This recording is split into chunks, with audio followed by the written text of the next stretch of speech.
When trying to get your nutrition and your diet and your general health under control, trying to restore order to your body, trying to fix all those problems that you've dealt with, and you go on some kind of a reduced carbohydrate approach, whether it's keto or hyper carnivore or ketovore, or just a good old-fashioned carnivore diet, nothing really will derail you more than bloating. It's one of those mysterious things that a lot of people don't understand. And bloating is something that people across the reduced carbohydrate spectrum will deal with.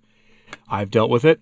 Other people have too. You watching this may know somebody who has, or you're yourself dealing with it. There's a few things that can be the cause of it. This is a carnivore channel primarily, but I'm going to go over a few things that could cause it for both people on carnivore and keto. Let's start with a couple carnivore ones. A lot of people on carnivore diets love to consume dairy. You'll have it in your coffee, you'll put some heavy whipping cream in your coffee, or you'll eat cheese, and you've probably heard the advice that dairy should be limited or used as a condiment. Coffee creamer I would consider a condiment in this kind of a context since you're not using much of it.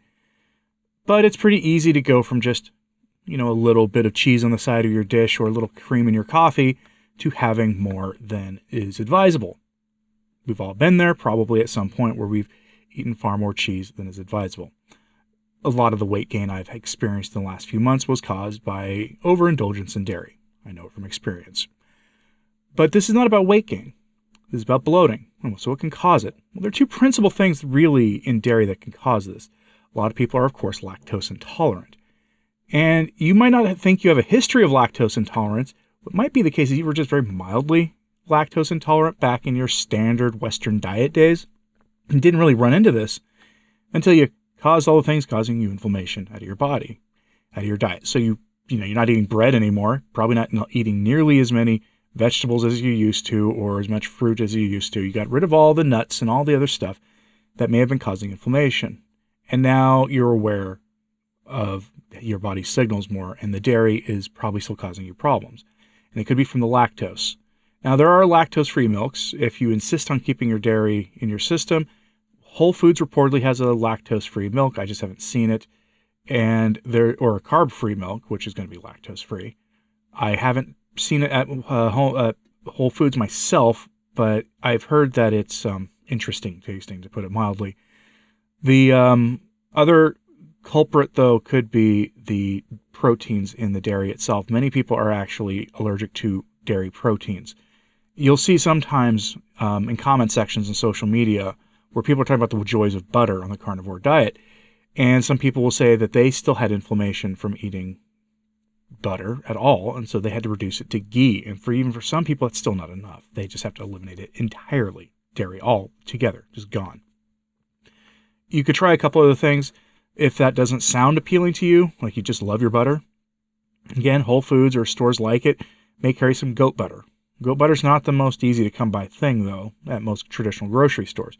But you may try goat butter if you have a natural food store of some kind near you, or you have access to goats. I mean, if there is a farmer near you who offers goat milk, you might be able to find the butter there. That's going to be one thing. The other for carnivores is going to be eggs. I'm allergic to egg whites, so I don't eat eggs, really. On rare occasion, I will put some egg yolks on some ground beef or on a steak, but otherwise I don't really touch eggs.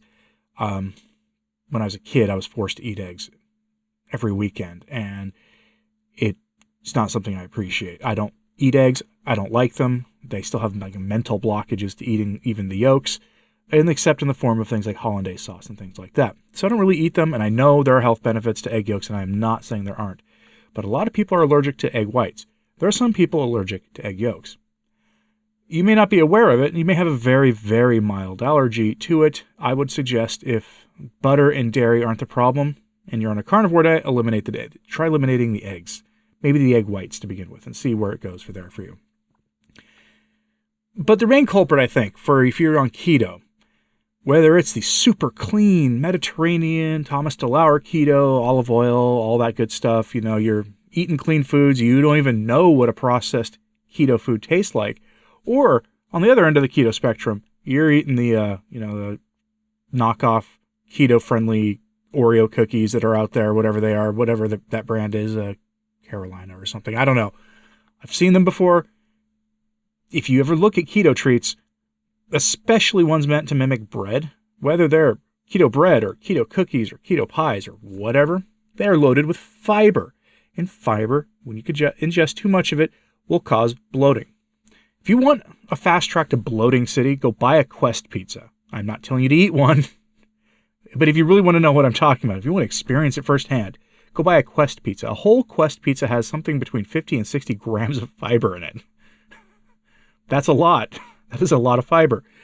That'll get you going, and I don't recommend it at all for any reason to eat those things. But if you want to know what I'm talking about, go get a Quest pizza. Fiber can cause bloating when you have too much of it. So if you're on the clean end of the keto spectrum and you're eating a lot of broccoli and kale and all that other stuff, start paring some of that stuff down. You might take care of your problem right there. If you're on the dirty end of the keto spectrum, I would implore you to at least get rid of some of that processed foods. Processed foods really are a source of woe for most people. But it could be fiber. It's probably the fiber doing it to you. You will find the consequence of eating too much fiber, it can very well be that you will wake up in the morning and not want to go to the gym because your stomach is just not feeling good. And you just have that feeling that if you go to the gym and do anything compound related, a compound lift of any kind, you're going to set your stomach off, have to run to the bathroom. You don't want to be there, okay? Fiber really, if you pay attention to carnivore circles, isn't really necessary, at least for carnivores. Our bodies don't need it. You don't go to the bathroom that much anymore anyway. And most carnivores will report that they don't have problems going to the bathroom. And if they do have problems going to the bathroom, it usually has more to do with electrolytes and hydration and not getting enough fat than it does anything else. But fiber can really be a double-edged sword for anybody who is consuming fiber on like a ketogenic diet. So please consider paring down the amount of fiber you're getting if you are doing keto, hypercarnivore, ketovore, whatever. Cut down on the fiber, especially like products that have added fiber. These are going to be your processed foods. That's the first place I would do it if I was still doing keto and ketovore or whatever, would be to cut back on the processed keto foods. Keep those keto treats to a rare thing. Keep them as treats, not as a way to get your extra fat calories in. There are easier ways to do that, like a little bit of butter or a little bit of animal fat of some kind, as opposed to some knockoff peanut butter cup that's got 10 grams of fiber in it to keep the thing together. Those are my suggestions for what could be causing your bloating. But the final one, actually, is that you're consuming too much salt. Everybody's sodium needs are going to be different on a reduced carbohydrate diet. Pare back that a little bit. You might solve the problem by itself. Anyway, I hope you found this helpful. Let me know in the comments some other reasons that you might be experiencing bloating on a carnivore or keto diet.